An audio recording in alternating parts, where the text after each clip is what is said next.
Hi guys! Magandang gabi. Welcome back po dito sa Gandara SRU. Dito na naman nga po ako para magatid ng latest update and fresh happenings patungkol po sa TVJ, sa Itbulaga at sa loob at labas ng showbiz. Kaya naman sa mga hindi pa po nakaka-subscribe sa aking channel, maaari po ninyong pindutin ang subscribe button and notification bell dyan sa baba para kayo maging updated at una sa mga nilalabas nating balita. Samantala para po sa ating mga subscribers na at mga commenters na nais ko po kayong batiin na magandang gabi and shoutout po sa inyo kagaya nila Sir AC. Magandang gabi, Sir Rene. Magandang gabi. VMB Romy Obispo. Magandang gabi sa inyo Sir Romy. And Erwin Ilagan na magandang gabi po sa inyo. And Roland Estanislao. Ayan. Maraming salamat po sa pagtutok parate araw-araw. Samantala, dumako naman nga po tayo dito sa post ni Procnoy na kung saan tila nagiging dilulo na nga po ang mga ito at babalita po na meron na daw pong ginagawang studio para sa pinakabagong noontime show. So, puspusan na daw po ang paggagawa ng bagong set ng bagong GMA noontime show. Sabi ni Procnoy sa kanyang post, puspusan na ang Scenarios Inc. sa paggawa ng bagong set para sa bagong GMA noontime show. Senyales na mapapanood ito sa mga susunod na linggo, malamang matapos ang Holy Week. Ay, ginagawa pa nga lang, wala pa nga po itong kakorte-korte tapos sa susunod na linggo na agad. Handa na ba kayo mga kapuso? Salamat daw sa GMA Network. Grabe nga din po mga Kadaver Kids. Siguro dahil na rin sa pag-aasam na makabalik ang tahanang pinakamasaya o di kaya ang taping po sa noontime. Pero agad-agad nga rin po itong binasag Kalijik Kadaver Kids ng isa pong Facebook page na kung saan dapat nga daw maging mapanuri po tayo sa isang fake at original. So, makikita nyo dito ang post ni Procnoy na kung saan fake nga daw po ito at ito ang original. Yung nasa bandang kanan and mukhang kinuha lang po ito sa Google. So, sabi dito, stage ng umanay bagong noontime show ng GMA Network na ipinagkakalat ng isang kapuso fantard. Photographed lang pala. So, sabi po dito ni Chef Oligarch TV, magandang gabi. Fact check po tayo. Stage ng umanay bagong noontime show ng GMA Network na ipinagkakalat ng isang kapuso fantard. Photograph lang pala. Noong mga nakaraang araw ipinagkakalat ng isang kapuso fantard ang isang di umano'y larawan ng pagko-construct ng stage para sa bagong noontime show ng GMA Network. Ayon sa isang Procnoy na kilalang obsessed fan ng dinemolish na tahanang pinakamasaya, puspusan na raw ang Scenarios Inc. Sino naman kaya yung Scenarios Inc. sa paggawa daw ng bagong stage para daw sa bagong noontime show ng Kapuso Network? Ayon pa sa nasabing fan, senyales na raw iyon na mapapanood na sa mga susunod na araw o matapos ng Semana Santa ang sinasabing bagong noontime show. Ang katotohanan, kinuha lamang po ni Procnoy ang larawang iyon sa isang artikulo kung saan puspusan ang pagko-construct ng stage para sa isang stage musical sa ibang bansa. Sa makatwid, photographer ang nasabing dilulong fan at fake news ang claim niya na may ginagawang stage ang GMA ukol doon.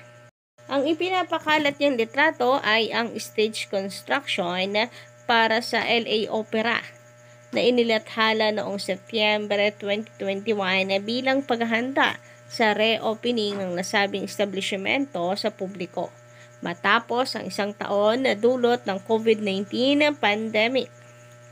Ibinahagi rin ng isang Hayato Kusakabe ang isang fact na maaaring hindi alam ni Procnoy o sadyang nag-aangat-angatan upang manguto ng followers at lokohin ang sarili. Ito ay ang bahagi ng artikulo na inilabas ng bilyonaryo noong September 3, 2023 kung saan nasusulat na ang tinutukoy niyang Scenarios Inc. ng GMA ay isa sa 2 entertainment units ng Kapuso Network na nagsara na. Ayon pa sa nasabing artikulo, nag-cease ng operasyon ng Scenarios noong 2012. Grabe, ang tagal na pala. Habang inaprobahan ng Securities and Exchange Commission or SEC ang reduction ng corporate lifespan ng nasabing division ng network sa 26 taon na nagtapos noong July or Hulyo 2022. Sabi pa po dito sa puntong ito, nakapost pa sa Facebook account ni Bruknoy ang nasabing post at tad-tad ngayon ng haha reactions at naka-off ang comment section o nilimitahan na lamang sa kanyang loyal followers upang makaiwas sa pangbabash o pagkuyog ng madla. Lalo na at nalaman ang totoo sa likod ng isa na namang kasinungalingan na ipinapakalat ng nasabing fan.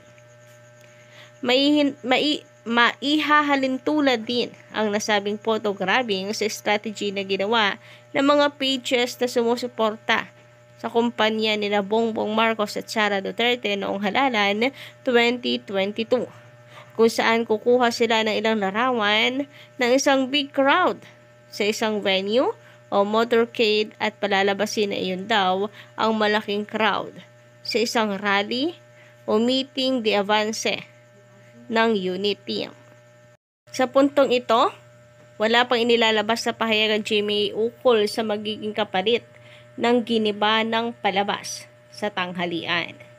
Sa ngayon, ang lunchtime movie hits ang pumupuno sa kanilang noontime slot, kung saan pinapanood muna ng mga kapuso ang mga bigating pelikulang tumabo sa takilya. Tampok din ang ilang pelikula ng Star Cinema. Kaya bago po maniwala sa mga post, magsuri at mag-isip ng maraming beses kung nasa katotohanan ba ang mga impormasyon. Impormasyong inihahatid ng isang page o website o isa na namang panguuto at manluloko sa kapwa at sa sarili. Yun lang po. Meron pa po ditong pahabol. Isa sa signature taglines ng GMA, ang katotohanan ang magpapalaya sa bayan. Bakit kaya hindi ito may apply ng ibang dilulo kapuso fantards dyan? So, nung akin nga pong i-check, nananatili naman po mga kadaway cards na nandun pa din ang post po na ito. Ewan ko na lang kung i-delete yan ni Bruknoy or mananatili ang post na ito. Pero sa ngayon ay nakapost pa rin po yan sa kanyang social media account na kung saan ay kanya pong isinasabi nga na mayroon na pong bagong stage na ginagawa para sa bagong GMA noontime show. Well, for me, kung hindi naman niya sinasadya ka, Dabay Cats, and gusto niya lamang pong magrepresenta ng isang picture na meron pong ginagawa na construction or under construction na clip art na lang yung kanila pong ginamit.